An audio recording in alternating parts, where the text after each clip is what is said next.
I initially thought the app was a really cool innovation, specifically because when you get to go to the Capitol, you don't always have such a personalized experience. So by having this Cap app, it's a really great opportunity to have the personalized app, in the palm of your hand, to be able to guide you through the entire tour. I think that'd be a very smart idea to be able to have an app that can be geared toward different levels of education or levels of interaction of how much they want to know about the Capitol. So I definitely think that would be really successful for the average college student or high school student.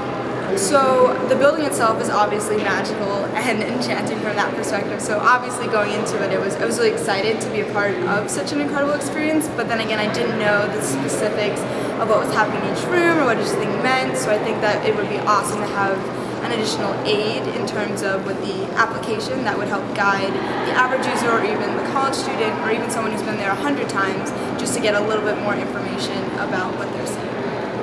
I think this definitely makes your app have the advantage in the sense that you'll be able to see these rooms that you won't be able to see on the average tour. It just adds that extra bonus and makes people more intrigued to want to find out more, because I know that a lot of the historical buildings have places where you're not necessarily able to go and it's a bit limiting, so it's awesome to be able to just have that all in one and give you that VIP access.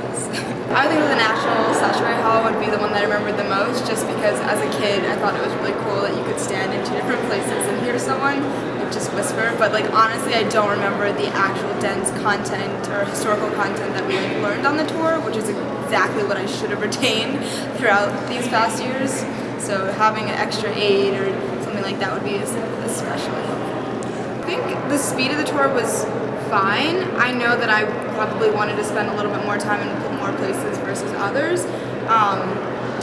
I know that the tour guide itself, he or she was pretty enthusiastic about it, but there's so much information that they can only put in so much, and they want to tailor it toward just the general person that would like to go into this place. But it would be nicer to have additional information on the things you like more and less information on things like less. So having that personalized tour is obviously not something you can have at this very moment. So